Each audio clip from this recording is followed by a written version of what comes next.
On this screen, we get a hanging protocol at the moment of axial, coronal and sagittal view. These windows we call the grid items, and it's possible to change their size. There are quite a few different preset hanging protocols. They are all under this menu here. So this one, for example, would have single axial slice. This one will have the MIP, axial, coronal, sagittal, and maximum intensity projection. There's one, quite a few for the big 3D volume stuff. You can see, and there are the grid ones, where you get to see the whole data set in a grid-like fashion.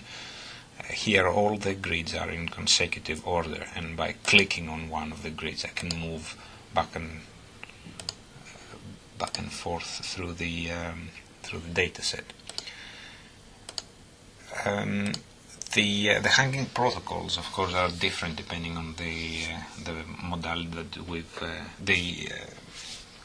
the mode that we have currently selected. So 3D mode and 2D and virtual colonoscopy and mammography will all have different hanging protocols. This horizontal toolbar, by the way, has all the functionality that affects the operation of the program rather than the individual grid items. So changing the hanging protocol, for example, is an operation that involves changing the view of everything, not just a single grid item, unlike the right click, which I'm going to talk about in another video, which affects what lies under on that particular grid item.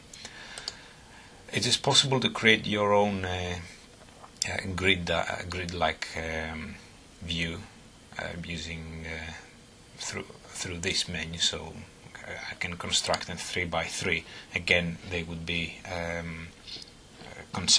order in consecutive order. So slice 179 here, 180, 181, and so on.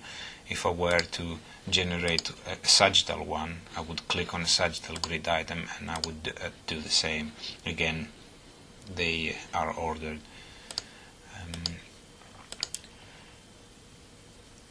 Windowing levels, there are a number of presets. The presets for the CT, which we've loaded at the moment, have bone, abdomen, lung, all sorts of different things. It's possible to create your own ones through here, and it's also possible to auto-update the windowing level, so that the program will find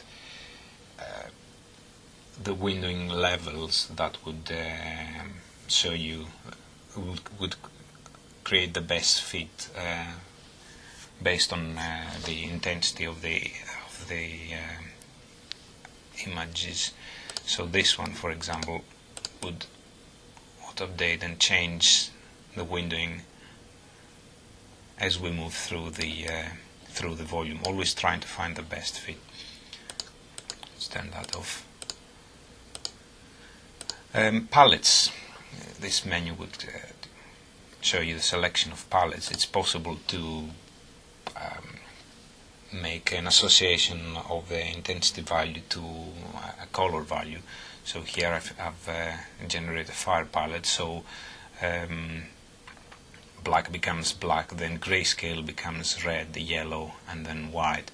There are a number of different palettes here. You can invert, you can have one that's posterized to segment certain features, or you can create your own. So let's say I want to generate one which would go from black to blue and then into white.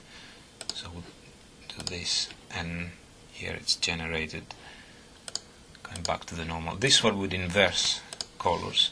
There are lots of different options for capturing screen, creating animation, or this one where you can create a data set and export it as an animation. So for example, I've clicked on that. Now I want to generate an animation on the coronal domain, so clicking on the axial slices, going through the first and the last, and then I will be given an option of what to do with all these slices. So first, last, slice index, number of frames, and whether I want to export in as a series or as a collection of JPEG files. This one is for importing and exporting animations, and I'll cover that in a different video. This one would change good rescale dataset or flip dataset on Axel. You can see upside down now. Coronal sagittal rotate. Let's say I can rotate in 90-degree steps, or I can do an arbitrary 23 degrees of the on the axial. So take it back to 0. I can do that, or to any of these projections. Or rescale dataset. So these are the size of each voxel, and I can change that to anything I want. This is quite useful in cases where the dataset has come through with the wrong numbers in terms of sizes of voxels. So this would you could correct this error through here. This button has at the moment only one option to change the pixel representation, which is a DICOM error that we found in some data sets. So if there is no image, all white or all black, maybe there is something wrong with the DICOM itself, the DICOM header itself, and this could correct it. There are other options. Toggle the display of overlay information. So you can see it goes away, comes back. The crosshair shows you where you are.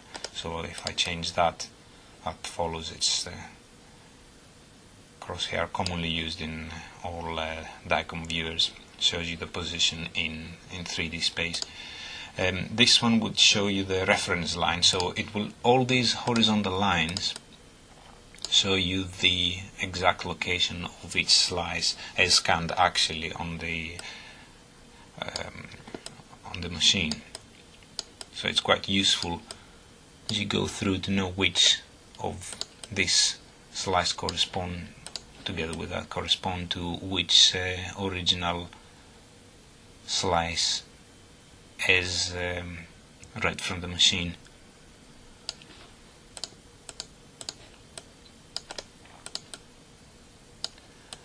Reset view would take the zoom back to its original levels, and this button would clear all user annotations. This button is a selection of different volume options, which I'll cover in the volume rendering video. And here there is an option to go through the DICOM header and read the information that's in there. The other two buttons are used in virtual colonoscopy, and they're not currently enabled. So that's the horizontal toolbar menu, and these are all the options more or less that you can do to change the way the data are displayed. Exports, animations and annotations, change the palettes, hanging protocols, and rescale, flip and rotate the dataset.